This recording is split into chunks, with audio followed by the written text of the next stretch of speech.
Bismillahirrahmanirrahim. Assalamualaikum warahmatullahi wabarakatuh. Perkenalkan, nama saya Siti Watini SPD, calon guru penggerak angkatan 9 dari SMA Negeri 1 Sumberjaya. Hari ini saya ditemani oleh teman sejawat saya, Ibu Dian Nurbayani SPD. Beliau guru biologi di SMA Negeri 1 Sumberjaya. Apa kabarnya, Bu Dian? Alhamdulillah baik. Percakapan hari ini, Bu Dian, kita akan membahas tentang praobservasi, di mana praobservasi ini bertujuan untuk mengetahui dan mengevaluasi pelaksanaan observasi. Jadi biar ada persiapan untuk observasi. Baik, Bu Dian, ini praobservasi. Tujuan pembelajaran yang akan ibu lakukan itu apa, kemudian? Berdasarkan RPP yang saya buat ya, di sini saya berharap tujuan dari pembelajaran ini adalah siswa dapat memahami tentang sistem ekspresi dan pada akhirnya mengetahui gangguan pada sistem ekspresi di lingkungan sekitar mereka. Oh, jadi tujuan pembelajarannya mengetahui atau memahami sistem ekspresi ya, itu tujuan pembelajarannya. Kemudian pas pelaksanaan observasi nanti mungkin ada area pengembangan ya. Kira-kira area pengembangan pembelajarannya itu seputar apa ya? Strateginya mungkin ya. Area pengembangan itu misalnya dari segi pengetahuannya atau keterampilannya gitu. Ya, bisa jadi pengetahuan dan keterampilan juga ya. Itu dilatih anak untuk mengetahui dari mulai studi literasi dan sebagainya. Kemudian mereka memahami dan mendiskusikannya sehingga menemukan suatu konsep baru. Ya, jadi area pengembangannya dari segi pengetahuannya ada ya, anak mengetahui dari ilmu tentang ekspresi. Kemudian keterampilannya anak dilatih untuk literasi gitu ya. Literasi dan diskusi dengan teman. Diskusi. Baik. Nah, kemudian kira-kira nih apa yang sudah Ibu rancang untuk pembelajaran ini? Misalnya menggunakan strategi apa, metode apa, atau model bagaimana gitu ya dalam nanti ketika observasi. Ya, mungkin strateginya digunakan pembelajaran yang berdiferensiasi dengan mengacu pada sikap dan emosional siswa ya. Kemudian mungkin metode atau modelnya ini lebih ke discovery learning dan ini sendiri yang saya gunakan. Oh ya, berarti strategi yang Ibu gunakan adalah pembelajaran berdiferensiasi terintegrasi dengan pembelajaran sosial emosional mungkin ya. Oh iya. Kemudian modelnya discovery learning ya. Di situ juga terintegrasi dengan inquiry ya. Karena siswa kan tadi literasi, berarti dia harus menemukan sendiri apa konsepnya ya. Baik, nah mungkin nih ini kan praobservasi nih ya. Berarti kira-kira kapan nih bisa dilakukan observasinya? Kebetulan kegiatan pembelajaran saya di jadwal itu di hari Rabu ya, hari Rabu tanggal 27. Oh iya, tanggal bisa dilakukan 27 Februari. Aduh, saya udah nggak sabar nih ingin melihat Bu Dian mengajar ya. Siap. Ya, berarti nanti ya hari Rabu tanggal 27 ya, insya Allah saya akan hadir. Nah, kira-kira dari percakapan praobservasi ini apa yang Ibu Dian dapatkan? Ya, dari sini saya mendapat pembelajaran, gambaran seperti apa nanti yang mungkin saya akan terapkan di kelas dengan menggunakan tadi ya metodenya seperti itu, kemudian strategi seperti itu. Kita coba nanti di kelas mungkin pelaksanaannya akan bisa seperti yang kita harapkan atau mungkin masih akan berkurang. Ya, baiklah Bu Dian, mungkin percakapan kali ini saya ucapkan terima kasih ya. Nanti selamat ketemu lagi di acara observasi ya. Siap. Ya. Assalamualaikum warahmatullahi wabarakatuh. Waalaikumsalam warahmatullahi wabarakatuh. Waalaikumsalam warahmatullahi wabarakatuh. Untuk materi hari ini kita akan mempelajari tentang sistem ekspresi ya. Namun sebelumnya ada baiknya kita berdoa bersama-sama terlebih dahulu ya. Silakan dipimpin oleh dua kelas. Berdoa. Sebelum kita belajar, marilah kita berdoa. Berdoa menurut masing-masing. Dimulai.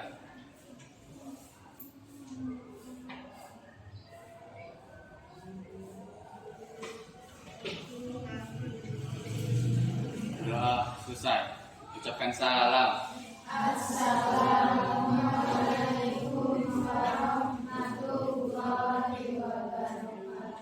Waalaikumsalam warahmatullahi wabarakatuh. Ibu absen ya. Sebelah kita Agung, Alesia, sakit, Anggun, yang lainnya mana yang tidak ada siapa lagi? Agendanya sudah diisi.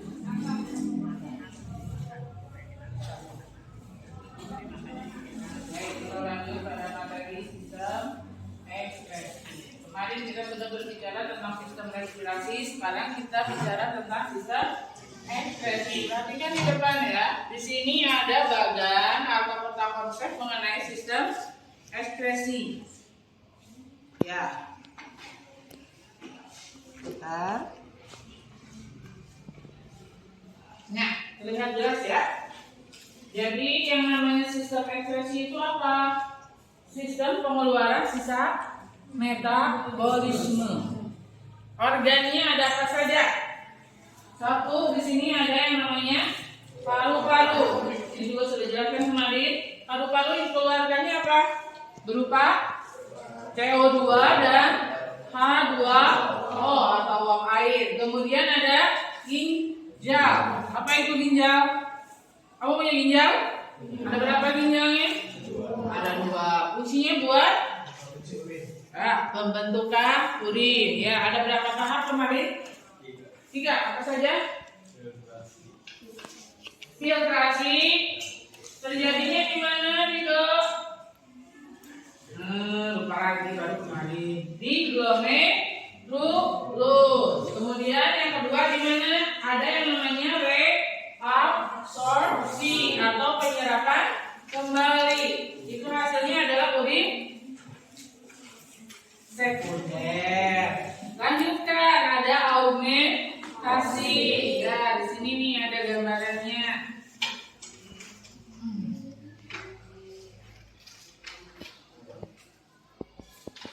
Nah, jadi ini ekspresi itu proses pengeluaran zat sisa sampah yang tidak berguna.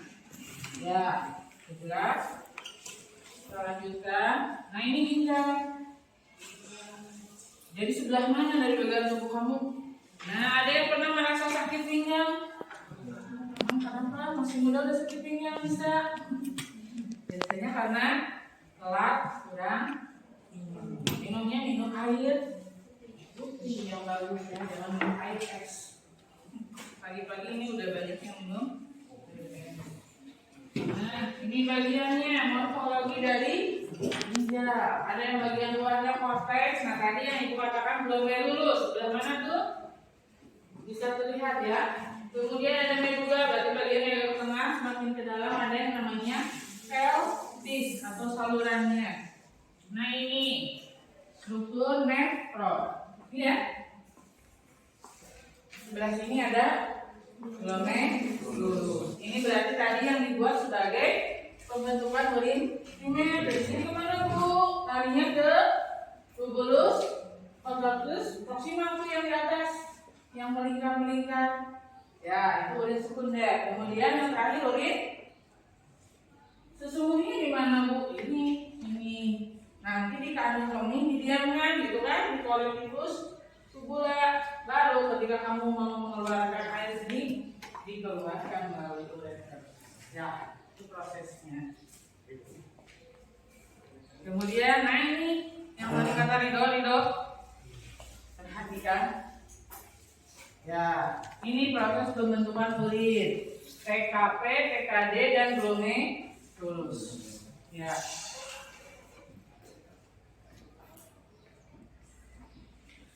Ini yang berpengaruh pada pembentukan atau pengeluaran urin. Yang pertama adalah zat ADH atau diuretic hormone ya. Ini yang ibu bilang ketika kamu produksinya terlalu banyak atau terlalu sedikit ketika mengeluarkan seni. Biasanya kalau lagi panas, kamu bagaimana air? Airnya sedikit, udah sedikit, pekat, ya kental. Beda dengan hujan. Hujan atau kamu dingin, bagaimana tuh? Pipis terus sekali ya Bu. Nah, ya kalau nggak hujan, nggak angin, nggak apa, kamu pipis bolak-balik itu kenapa? Itu kenapa berarti? Sebenarnya suatu kelainan hormon keadaannya yang sedikit kurang sehingga kamu jadi bahasa Sundanya beser ya. Berarti apa? Sering mengeluarkan air kencing atau air pipis ya. Kemudian suhu, ya ini yang tadi dibilang kalau lagi dingin bagaimana? Konsentrasi darah ini juga berpengaruh. Nah ini yang kedua. Ini lapisan kulit kamu. Kalau lihat di sini bagaimana kulitnya? Yang terlihat apa tuh? Gak kelihatan apa kulitnya? Ada apa Anggun? Ada apa nih? Bulu-bulu. Ada pori-pori, ya. Berarti ini bagian mana? Bagian dari luarnya. Itu yang namanya epidermis. Semakin ke dalam, katanya ada yang namanya dermis. Sudah ada yang namanya kelenjar keringat. Tuh ya, kamu perhatikan ya.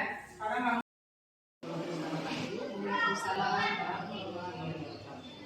Perkenalkan, saya Siti Watini SPD, calon penggerak angkatan 9. Pada kesempatan ini kita akan mengadakan obrolan pasca observasi. Saya ditemani oleh Ibu Dian Nurbayani SPD, guru biologi ya. Dan alhamdulillah saya juga ditemani oleh pengajar praktik Ibu Sukmawati SPD.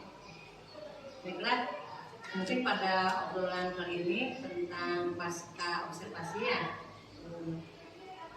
Ini bertanya kemudian ya, Ibu mengajar biologi ya. Nah, kemarin kan kita sudah melaksanakan observasi ya Bu. Nah, tujuan dari pembelajarannya kemarin tuh ya sedikit lah Ibu menceritakan yang kemarin Ibu lakukan gitu. Tujuan pembelajarannya itu kemarin intinya yang namanya tujuan pembelajaran itu berharap siswa peserta didik itu dapat memahami, kemudian mempraktekkan, kemudian mengaitkan dengan sistem ekspresi dan gangguan-gangguan yang ada pada sistem ekspresi. Nah, kemudian boleh menceritakan kembali tentang area pengembangannya. Kemarin saya lihat tentang area pengembangan itu pengetahuan dan keterampilan ya. Kemudian pengetahuan mungkin kan pemahaman dari literasi ya berbagai sumber mungkin itu, kemudian percakapan dari sikap dan psikomotornya atau jadi perilakunya siswa dari diskusi, kemudian berpresentasikan dan lain-lain yang dilakukan di dalam kelompok masing-masing. Nah, kemudian strategi yang Ibu gunakan itu gambarnya seperti apa? Strateginya kemarin mencoba untuk belajar berdifferensiasi, kemudian berintegrasi dengan sikap masing-masing. Jadi saya melakukan. Jadi strategi pembelajaran itu Ibu sudah menerapkan pembelajaran diferensiasi dan pembelajaran sosial emosional ya. Kemudian model pembelajarannya, metodenya mungkin metodenya itu pada metode di discovery learning ya, mungkin tapi ada integrasi sedikit tentang itu ya, jadi karena kita punya sendiri ya, info yang menemukan pada menemukan sendiri pengalaman yang didapatkan dari literasi, kemudian dari mereka suka berdiskusi dan bagaimana Ibu setelah kemarin diobservasi dan sekarang apakah ada kendala gitu di dalam pembelajarannya? Bukan kendala, selalu ada tantangan karena setiap siswa itu memiliki perilaku sikap beda-beda ya. Kemampuannya ada yang lebih kinestetisnya, kemudian ada yang lebih diam memahami, kemudian mungkin tantangannya ada beberapa anak yang lebih berpaku pada satu orang, dimana satu orang itu yang dianggap lebih mampu, kemudian yang tidak mampu, jadi dia ya udah sama dia aja gitu. Itu yang menjadi tantangan supaya tapi semuanya itu ikut di situ. Nah, kira-kira melihat tantangan seperti itu, nah ini kedepannya mau bagaimana ya? Ya pasti kita harus mencoba untuk lebih baik lagi. Dan itu kan sudah terlihat yang refleksi dari masukan Ibu kemarin bahwa ini anaknya seperti ini, nah berarti kedepannya saya tidak boleh nih anak seperti ini harus bagaimana, nanti tidak sekaligus bisa berubah, tapi setidaknya sedikit demi sedikit adalah dengan tempatkan satu anak yang mungkin kalau ini kelas atas ya, kelas bawah dalam satu kelompok agar bisa memilih temannya yang kurang bisa. Ya, terima kasih Bu. Ada gambarannya dengan observasi terus depannya akan lebih baik. Mungkin pada kesempatan pasca observasi ini saya beri kesempatan untuk Ibu Pepe untuk memberikan pandangan. Baik, terima kasih. Terima kasih saya sampaikan kepada Ibu Dian ya sudah bersedia untuk menjadi partner ya Rekasi Jawa dari City dalam kegiatan yang mungkin kaitannya dengan proses coaching ya. Karena di modul 2.3 ini CGP itu diminta untuk mendampingi ya seorang rekan sejawat dalam hal penyusunan RPP diferensiasi. Berarti sudah ya? Berarti sudah paham ya Bu tentang diferensiasi sedikit ya? Tinggal nanti mengikuti CGP aja ya. Sedikitnya alhamdulillah kan Ibu Siti sudah mengimbaskan sedikitnya ilmu ya kepada Ibu Dian berkaitan dengan penerapan pembelajaran yang berpihak pada murid, diantaranya mungkin penerapan diferensiasi, ya kemudian KSE juga, budaya positif juga ya. Nah kalau kemarin untuk kegiatan pembelajaran itu materi apa yang diangkat? Sistem ekspresi Ya, berarti sistem itu ya kalau nggak salah sistem pengeluaran ya, khusus ya gitu ya. Nah kira-kira untuk diferensiasi yang dipakai diferensiasi apa Bu? Apa konten mungkin proses apa produk itu? proses sepertinya proses, tapi ada juga produk berupa poster. Oh iya, poster gangguan dari. Berarti anak itu diberikan kebebasan gitu dalam hal mungkin tugasnya ada yang membuat poster ya mungkin ya ada yang mungkin jadi poster gangguan sistem ekspresinya. Ya. Kemudian ditempel di dinding kelas Bu, kemudian mereka pamer karya. Pamer karya ada. Dinilai sama teman. Berarti hasilnya sama ya berupa poster semua. Ya. Hanya mungkin bentuknya yang berbeda mungkin ya ada yang berbeda hasilnya kan pasti akan berbeda ya tiap kelompok itu ya. Iya. Nah baik untuk kegiatan pasca observasi ini yang saya lihat mungkin untuk teknik coachingnya ya teknik coaching diri kan kita itu kan menggunakan algoritma yang dimana untuk proses coaching yang algoritma itu yang harus diangkat terlebih dahulu tujuan bagaimana kita menyusun sebuah tujuan dari kegiatan pertemuan ini. Kemudian dari tujuan ini akan mengarah kepada identifikasi masalah mungkin ya berkaitan dengan proses pembelajaran yang sudah dilaksanakan. Kemudian selanjutnya ada rencana bagaimana coach ini menggali coach untuk dari identifikasi masalah itu digali kemudian dibuat sebuah rencana bagaimana mengatasi atau ya membuat